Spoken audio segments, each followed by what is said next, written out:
Alright guys, real quickly, today's minisode, we're going to be doing some mowing. We're going to be working on our water hole project a little bit, prepping our one food plot, the Seafield food plot, to get put in. It's going to be our only fall food plot we do on the farm, I believe. And then refreshing the mineral licks, getting some batteries in the cell cams. Everything's kind of in place to where it needs to be. I'm going to show you some quick footage here. We actually have a new farm to hunt. This is something I want to talk about real quick. We gained a new farm to hunt this year, and I don't know what we're going to call it yet. I guess we'll just start by calling it the doe killing farm. It's a spot where the farmer wants all the does killed. He's getting his beans destroyed, and he wants deer to die, so we're like, sure, of course. And obviously he doesn't care if we hunt a buck or kill a buck or two. They gun hunt the property, but they don't have anyone bow hunt it, and they figured that since we do things nicely and they like the way we present ourselves, that we could come in and kill some deer to help him out, and it'll help us out. So I went over there, did some scouting with a landowner today. Very flat, but a very nice piece of property. There was actually a good amount of summer sign. I was impressed. I set up a couple trail cameras. We got one set up on a bean field, and then another one I put a lick in place, and threw a couple Tacticams up. The farm is mostly beans with some alfalfa and hay.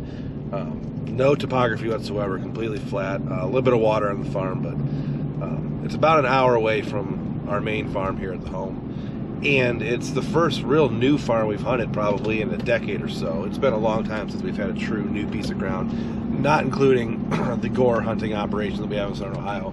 That's its own beast. But this is something up here locally that we can hunt, and we're going to dive right in, and hopefully we can kill a pile of does for the landowner, and also hopefully there's some trophy class bucks in there. We'll see. Only time will tell. I'll be able to show you guys some stuff from that, and hopefully that becomes a cool part of our operation here.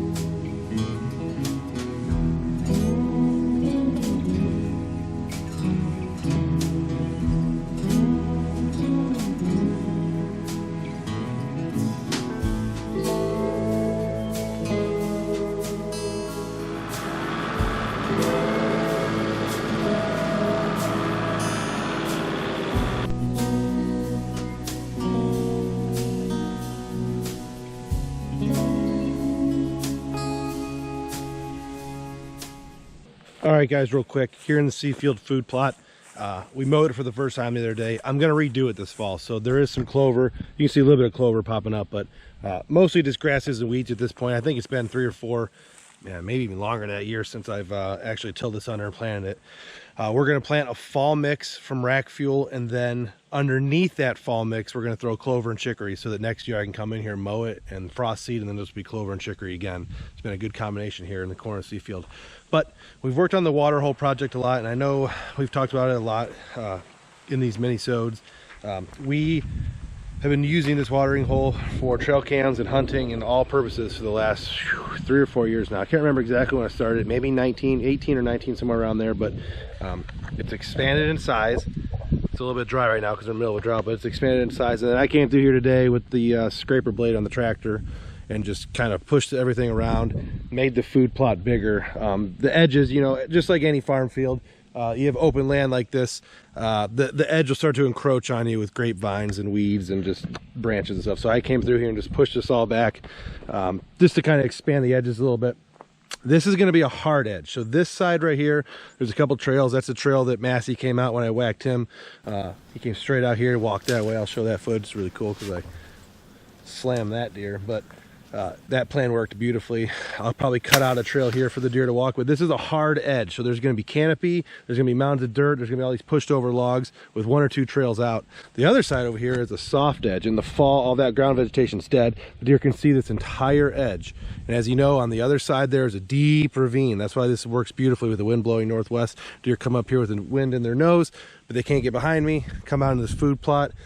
Kill a lot of deer here, a lot of turkeys here. I mean, it's just the spot, but soft edge, watering hole, food plot, soybeans, hard edge, and I'm actually gonna add a rubbing pole too. I'm gonna get a cedar pole, like a 6x6 cedar pole, 10-footer, bury it in the middle right here, hang some scrape branches off of it, and it'll be some great attraction for these bucks.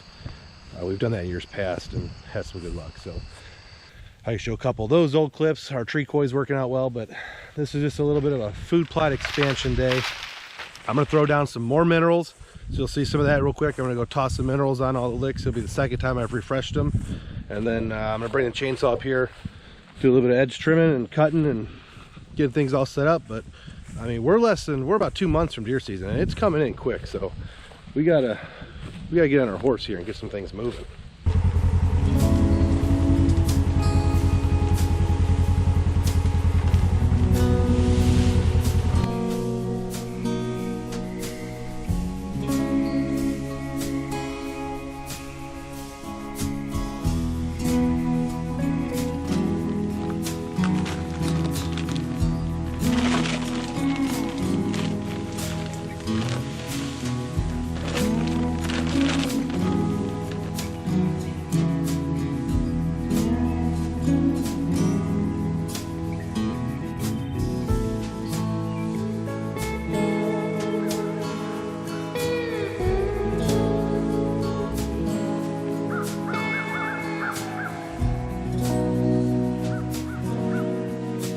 All right, guys, this particular browning right here, I'm placing it on this creek crossing that we have here.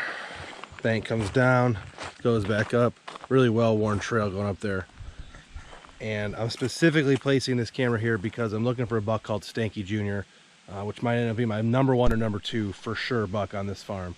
There's a bedding area right up here that I got videos of him in early June, so it's been over a month since I got him, but I can tell who he is by his leg. His back right leg knee has a big swollen joint, and he kind of limps a little bit, so we call him Stanky Jr. After Stanky leg last year. And this buck was also around last year. 3.5-year-old, maybe 4, just not quite a shooter, but this year definitely going to be mature enough to shoot. We're not quite sure what his rack looks like yet. Like I said, we haven't seen him in over a month, and he was just getting started then, but I'm putting this camera here specifically to try to get some real high quality videos of him coming in and out of this creek that we can use in our future productions, and hopefully find out which way he's using to enter and exit that bedding area. All the main fields are up here. All the main food is that direction and that direction. So bedding, food. This is a cross trail. Last summer, all the bucks were using this area. Dad's buck, Stanky Jr., Stanky leg. The 5x3 later in the season. It was just all the hitless bucks, the 2 10-pointers and the 2 nice 8-pointers, all using this area last year to come back and forth. So hopefully I'll come back in about a month or so and we'll have some pretty awesome videos of mature bucks utilizing this creek.